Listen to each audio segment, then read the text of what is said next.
એક એક કરીને બોલો. સાહેબ ગામમાં છે ને વાંદરાનો ત્રાસ વધી ગયો છે. અમારા બધાનો બધો સામાન લઈને અંદર ભાગી ગયો છે. હવે સાહેબ સહન થાતું નથી. હાચું કહું છું. એલા એક નાનકડા વાંદરાથી બીવો છો થૂ. ભાઈ બટકા ભરી જાય, બાખો છે ભરી જાય સાહેબ.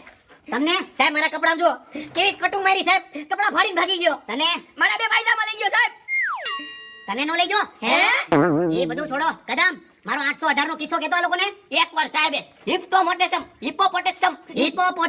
હા ઈ એકવાર સાહેબ એના બે હાથે હિપોપોટેમસ નું આખું મોઢું ફાડી નાખ્યું. પછી સાહેબ નો ડાબો હાથ હિપોપોટેમસ ના મોઢામાં હળવે એક નાનો દડો કાઢીને સાહેબ બોલ બેડરૂમમાં મીડા.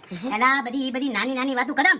મારો ગેંડા વાળો કિસ્સો કેતો આ લોકોને. એકવાર ગેંડાના નાકમાં ઉતરાયણમાં દોરી હલવાઈ ગઈ. સાહેબ પાસે ફરિયાદ આવી. સાહેબ ગયા ગેંડાની માથે ચડી ગયા. આમ કરીને લચ્છી વાળી લીધી. નાની છોકરાને આપી દીધી. એલા કિસ્સા કરવા બેહે ને તો રાત થાય કદમ. તો મને લાગે છે સાહેબ એક વાત કહું. આ સાહેબ વાંદરાને એક ઢોલ મારી પાડી દે નહીં સાહેબ? 100% વાંદરો છે ક્યાં? સાહેબ વાંદરો અંદર ગયો સાહેબ.